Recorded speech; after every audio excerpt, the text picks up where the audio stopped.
ఈ దేశంలో ఏ నాయకుడైనా ఏ నాయకురాలైనా ఒక పార్టీ పెట్టవచ్చు. పార్టీ పెట్టి ఎక్కడైనా పోటీ చేయవచ్చు. ఏ ప్రాంతంలో అయినా ఏ రాష్ట్రంలో అయినా నిరభ్యంతరంగా పోటీ చేయొచ్చు. ప్రజాస్వామ్య భారతదేశంలో అది అందరికీ ఉన్న హక్కు, రాజ్యాంగం ఇచ్చిన హక్కు, బాబాసాహెబ్ అంబేద్కర్ ఇచ్చిన హక్కు, అందులో ఏం అనుమానం అక్కర్లేదు. కానీ ఏ ప్రాంతంలో అయితే మీరు పోటీ చేయాలనుకుంటున్నారో ఆ ప్రాంత ఆకాంక్షలు, ఆ ప్రాంత పరిస్థితులు, ఆ ప్రాంత ప్రజలు, వారి యొక్క మానసిక స్థితిగతులు, వారి యొక్క పోరాటాలు, వారి యొక్క త్యాగాలు కూడా మీరు తెలుసుకోవాలి. వారి మీద అభిమానం ఉండాలి. నేను అడుగుతా ఉన్న పవన్ కళ్యాణ్ గారిని వల్ల మీరు కొత్తగా పోటీ చేసేది ఏముందండి? జనసేన 2023లో పోటీ చేయలేదా? మీరు చేశారు కదా అసెంబ్లీ ఎన్నికల్లో. మొన్న మున్సిపల్ ఎన్నికల్లో కూడా పోటీ చేశారు కదా 350 వార్డులో. కొత్తగా చేసేది ఏముంది? అండ్ ఇంకోటి, మిమ్మల్ని ఎవరు ఆపుతున్నారు? 2018లో చంద్రబాబు నాయుడు గారు వచ్చారు, పోటీ చేశారు. 23లో మీరు పోటీ చేశారు. పోటీ చేయండి, ఎవరు వద్దంటున్నారు. కానీ మీరు ఇక్కడికి వచ్చి మాట్లాడేటప్పుడు ఇదేదో ఆషామాషిగా ఏర్పడ్డ రాష్ట్రం కాదు, ఇదేదో అనాయాసంగా వచ్చిన రాష్ట్రం కాదు. వేల మంది బలిదానాలతో రక్తంతో తడిసిన నేల ఇది తెలంగాణ. కాబట్టి ఇక్కడికి వచ్చినప్పుడు ఒకటికి 2 సార్లు ఆలోచించుకొని మాట్లాడాలి. నేను ఒక మాట అన్నారు, ఆయన అడ్డుకుంటున్నారు. ఎవరు అడ్డుకుంటున్నారు మిమ్మల్ని? ఏదో ఊహాజనితమైన ఒక ప్రపంచం సృష్టించుకొని ఎవరు అడ్డుకున్నారు మిమ్మల్ని? 2018లో పోటీ చేస్తే అడ్డుకోలేదు, 23లో పోటీ చేస్తే అడ్డుకోలేదు, ప్రజలు అడ్డుకున్నారు. మేమేం చేస్తాం దానికి? ఒకటి మాత్రం పక్కా, పవన్ కళ్యాణ్ గారైనా ఎవరైనా సరే తెలంగాణ ఆవిర్భావ దినోత్సవం రోజు వచ్చి ఇక్కడ మేము సభ పెడతాం. అది కూడా గతంలో నేను తెలంగాణ ఏర్పడ్డప్పుడు నాకు ఆ విభజించిన పద్ధతి నచ్చలేదు. ఒక ఆయన అంటాడు తల్లిని చంపి బిడ్డను బతికించారంటాడు, ఇంకొక ఆయన విభజించిన పద్ధతి నచ్చలేదంటాడు. ఇవన్నీ ఏంటంటే తెలుగు హైదరాబాదీ అల్ఫాజ్ మే బోల్నా అయితే గుమా ఫిరాకి బోల్నా బోల్తే ఇసుకో. నాకు ఇష్టం లేదు తెలంగాణ ఏర్పడని సీదా చెప్పక ఉల్టా పుల్టా మాటలు ఎందుకు? ఇది బాగలేదు, అది బాగలేదు.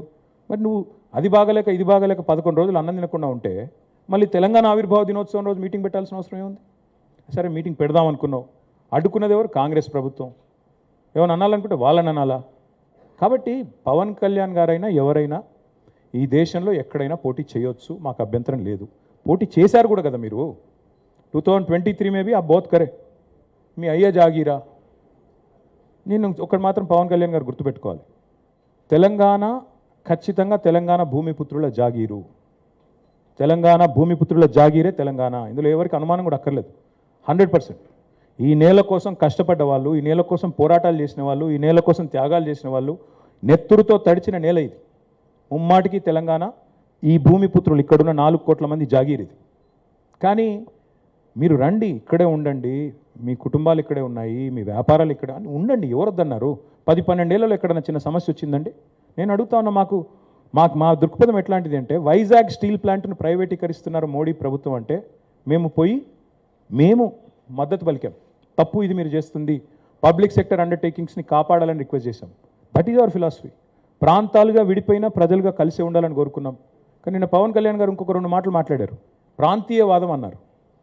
ప్రాంతీయవాదం ఉగ్రవాదం కంటే ప్రమాదం ఏదో అన్నాడు ఆయన. నేను వారికి గుర్తు చేస్తా ఉన్న, ప్రాంతీయవాదం అంటే మరి పొట్టి శ్రీరాములు గారు 58 రోజుల పాటు ఆత్మ బలిదానం చేసుకున్నారే, పోరాటం చేసి మద్రాస్ ప్రెసిడెన్సీ నుంచి వేర్పడి తెలుగు రాష్ట్రం కావాలి, లింగ్విస్టిక్ బేసిస్గా రాష్ట్రాలు ఏర్పడాలి అనే ఒక ఆకాంక్షతో వారు ఏదైతే పోరాటం చేశారో, లింగ్విస్టిక్ బేసిస్కి వారికి సంబంధం లేదు. మద్రాస్ నుంచి ఆంధ్ర రాష్ట్రం వేరుపడాలని పొట్టి శ్రీరాములు గారు 58 రోజులు నిరాహారదీక్ష చేశారు. అది కూడా ప్రాంతీయవాదం అంటారా? ప్రాంతీయవాదం అంటే నేను ఇంకో ప్రశ్న అడుగుతా ఉన్నా పవన్ కళ్యాణ్ గారిని. మోడీ గారు ఇవాళ ఆయన ప్రాంతం మీద అభిమానంతో, ప్రాంతీయవాదంతో తెలంగాణకు వచ్చిన ఇండస్ట్రీలను కొట్టుకొని పోతా ఉన్నాడు. కేన్స్ అనే పరిశ్రమ ఇక్కడ పెట్టాల్సి ఉంటే, ఇక్కడ ఒప్పందం కుదుర్చుకుంటే మా హయాంలో, మా గవర్నమెంట్లో దాన్ని తీసుకుపోయి గుజరాత్లో పెట్టించారు. మైక్రాన్ అనే సంస్థ ఇక్కడ పెట్టాల్సి ఉంటే, పెట్టుబడి పెట్టేది ఉంటే దాన్ని తీసుకుపోయి గుజరాత్లో పెట్టుకున్నారు. మరి జాతీయవాదం ముసుగులో చేస్తున్న ఈ ఆర్థిక ప్రాంతీయవాదం కరెక్టా? ఏది కరెక్టు? అంటే ప్రధానమంత్రి గారు గుజరాత్కే ప్రధానమంత్రిగా వ్యవహరించడం కరెక్టా? చెప్తారా దీనికి సమాధానం పవన్ కళ్యాణ్ గారు? కాబట్టి ప్రాంతీయవాదం, ఇంకో మాట చాలా విచిత్రమైన మాట అన్నారు నిన్న ఆయన. ఇంకొన్ని రోజులైతే జనగణమన పాడరు. మాకు జనగణమన మాకు నేర్పించాల్సింది ఏం లేదు. దేశభక్తి గురించి మాకు పవన్ కళ్యాణ్ గారి దగ్గర పాఠాలు నేర్చుకోవాల్సిన అవసరం లేదు. ఈ నేల ఆనాడు నిజాం సర్కార్కు వ్యతిరేకంగా పోరాటం చేసిన నేల, కమ్యూనిస్టులు కదం దొక్కిన నేల ఇది. కాబట్టి మాకు పోరాటాలు కొత్త కాదు, మాకు యుద్ధాలు కొత్త కాదు, త్యాగాలు కొత్త కాదు. మాకు వాటి గురించి జాతీయ భావన ఉంది. ఇక్కడ దేశాన్ని గౌరవించే సంస్కృతి ఉంది. We contribute to the nation. We are less than 3% of India. but we contribute to 5% of India's GDP. So we don't need